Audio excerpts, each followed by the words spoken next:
Since COVID-19 emerged in Canada, governments have allowed doctors to video conference with their patients. Today we have Dr. Lester Liao from Toronto Sick Kids to speak about this policy change. Welcome, Doctor. Oh, thanks for having me. It's great to have you here. So we're going to jump right into it. One of the questions that we really wanted to address was, what has this really done in terms of virtual care for your patients? How has this affected them? Yeah, I think things have really. I think because everything happened was so unexpected at the beginning, it really kind of jarred everyone, and we weren't really sure about how to make kind of quick adaptations to that. But I think people, it's gotten people out of their comfort zones, and that's always a kind of a good place for innovation, even though virtual care has kind of existed before. But it's changed everyone's mindset so that people are prepared to kind of go different routes in terms of trying to deliver care or trying to connect with patients and so on. So I think overall, it's pushed people to adapt. It's opened people's minds, and it's actually changed the way things run in the hospital, which I'm sure, like I've had the chance to kind of be involved in hospital care, but also in kind of outpatient care, like, you know, with clinics. And it's just enabled a faster process, if that's the right way to put it, for patients to get in. There's kind of less logistical burden. And so I think all of those things have actually helped kind of access for patients that otherwise maybe would have had more difficulty. Fantastic. And that makes sense. Exactly. Is we want to make sure that we're looking at these types of changes as potentially a positive thing. So what are the limitations for virtual care for your patients? What have you kind of come across? Are there any specific examples where you've noticed that it hasn't worked well? Yeah, I mean, one of the things that I think was anticipated, but it's actually quite annoying in real life, is when the technology doesn't work.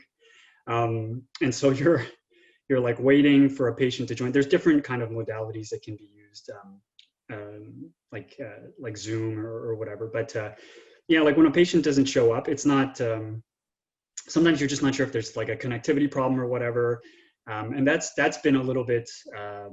It's a little different to try to navigate that. I think most of the patients that I see, because I deal primarily with pediatrics, well, all with pediatrics really. So I'm dealing with parents and their kids. So I think for the most part, people are reasonably tech savvy, and most people have internet. But obviously, if they didn't have internet, there'd be a kind of a barrier as well. But I could see that. I could anticipate that being a problem, and I've heard of that being more of a problem for other kind of demographics when maybe the tech isn't used as much. So that's been one of the limitations. It's navigating a new kind of technological error, and so on, or like the call dropping halfway through. Like I was seeing a patient the other day, and my power went out. Like I don't know why. It like just went out for 2 minutes, and I had to try to scramble on my phone, try to access the medical record to find their phone number. And so that's just kind of a problem that you don't tend to run into, I guess, in person. And then there's also the one of the things that we always have to do now is, and I think this may have played into why people were a little hesitant initially to use the virtual care, but the security of the online platform, that's one of the things that comes up as well. I think one of the major things that people are concerned about is whether or not, like, can you really do an adequate assessment when you're seeing somebody just virtually? And I think depending on the kind of medicine you do, it's more amenable to that or not. Like, so for me, for a lot of patients that I see in rheumatology, I have to, you got to examine joints. You got to see if a joint is swollen. And that's a lot harder to do by screen. Even the color balance, right? Just noticing, is that red? Is that normal? That's a little bit trickier. So I think a lot of kids, or kids because I see kids, but a lot of patients, you still need to be seen in person. And so virtual care shouldn't kind of displace that. It can add access for a number of cases, but for the most part, yeah, like I think that's probably the biggest barrier. And some people really like being in person, you know, like the notion that somebody pushes on your belly or listens to your heart, like that makes people feel like, well, yeah, like my physician, you know, really cared for me. And if you don't have that contact, I think some people feel it's like, what is this? Like, it's such a weird experience for a lot of people to adapt to. Totally. And do you find that, are you hearing feedback from other doctors, perhaps in rural areas, in terms of internet connections, lack of technology? Is that an issue for them specifically? Because I'm kind of curious, seeing how you're in Toronto and this is more inner city, I imagine how rural communities might be coping with this issue. Yeah, I haven't run across that as much. I do know one of the things that's come out that's been like that families have actually mentioned that they really like is because Toronto, especially sick kids, is a fairly it's like a tertiary care center and it's a bit of a hub for specialists that access for people in rural communities has gotten a lot better in the sense that it's you don't have to drive 6 hours to come to the hospital. If you're able to kind of log on, you just like that's a whole day of travel that you save.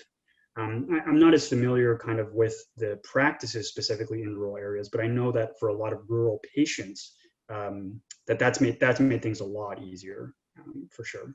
Totally. Which is very exciting for patients, you know, obviously traveling that distance, right? Yeah. So, in terms of virtual care, what do patients really think about it? I mean, you kind of touched on this a little bit.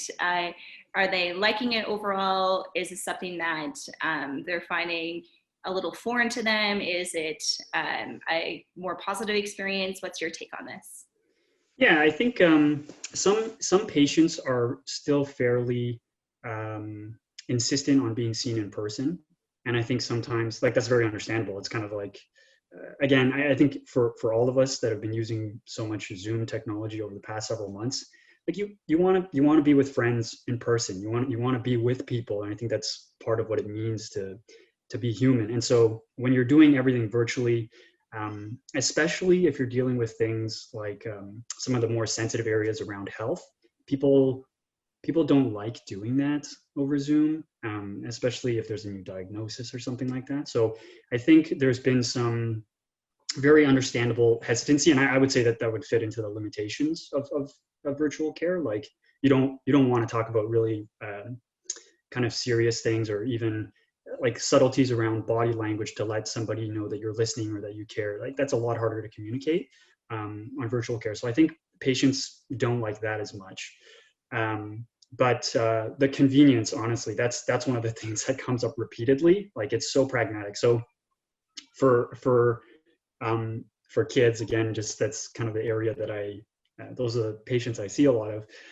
We talk to parents and the kids are like asleep. You know, the kids they're taking their naps because bringing a kid to clinic can be really, it can be really jarring. You've got to change the nap schedule, all those kinds of things. And especially for some kids who have developmental difficulties, and this is kind of what I touch on a little bit more in the CBC article, is that the new environment, all the people, the noise, the travel, for some kids, it's really hard to adapt to routines or like to change routines.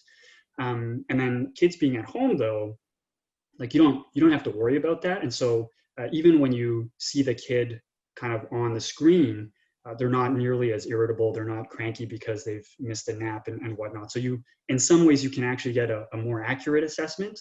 So there's some gain and there's some loss, but patients and parents that I've talked to love that. Like they really love the fact that their kids can still be napping and so on. So that's another thing that they really like. So it almost sounds like it's more of a tailored case by case space, right? So you can figure out which patients are wanting it, which patients are benefiting from it, and really cater your services to them according to. Yeah, and I think part of it is also like even for each patient, you can see whether or not, like maybe the first time we meet, and maybe we have a lot to talk about, and it's not as necessary that we see kind of the kid right away. And so we can talk for half an hour, we can talk for an hour, and then the next time we have an appointment, it can be in person or something like that. Like little adaptations like that have also been pretty well received by families, and I think that they see some of the major benefits around that too. Totally. Great. So are there any interesting stories that have really stood out to you as a physician in your area? Any case by case that I know you mentioned your one patient napping and these kind of things. Obviously for children, that's a huge part of their routine. Is there any other things that stand out to you? Yeah, I think there's one family I can think of specifically that we saw, and they lived about 2.5 hours away by car.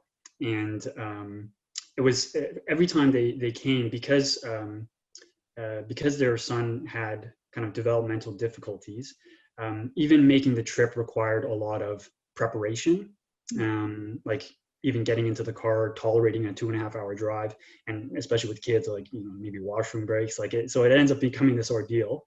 And then kind of even having people in the hospital, like accompanying the child in the hospital. Sometimes you need specific people that the kid's more comfortable with or whatnot. So for this family,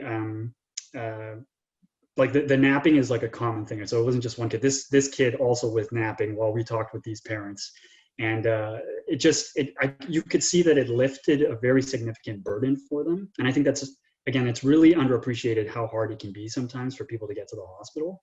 And so that was one thing that I really remembered. Another family was actually on vacation. And so we talked to them while they were on vacation, which I think is actually a bit of a mixed thing in the sense that it's really great. There's all this convenience, but on the flip side, there's some, I think we have to be careful about turning everything into this kind of convenience model where Totally.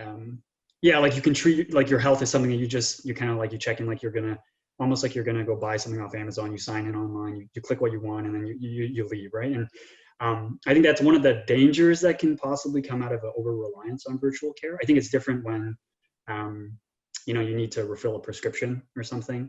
But insofar as virtual care almost shifts an entire mentality around how we approach our health, and maybe adopting too much of a convenience, almost consumerist kind of model, I think that would actually be pretty detrimental. I could see that happening in some ways, and I'd be pretty wary of that. But I think as a whole, if we're aware of those benefits, it's pretty good.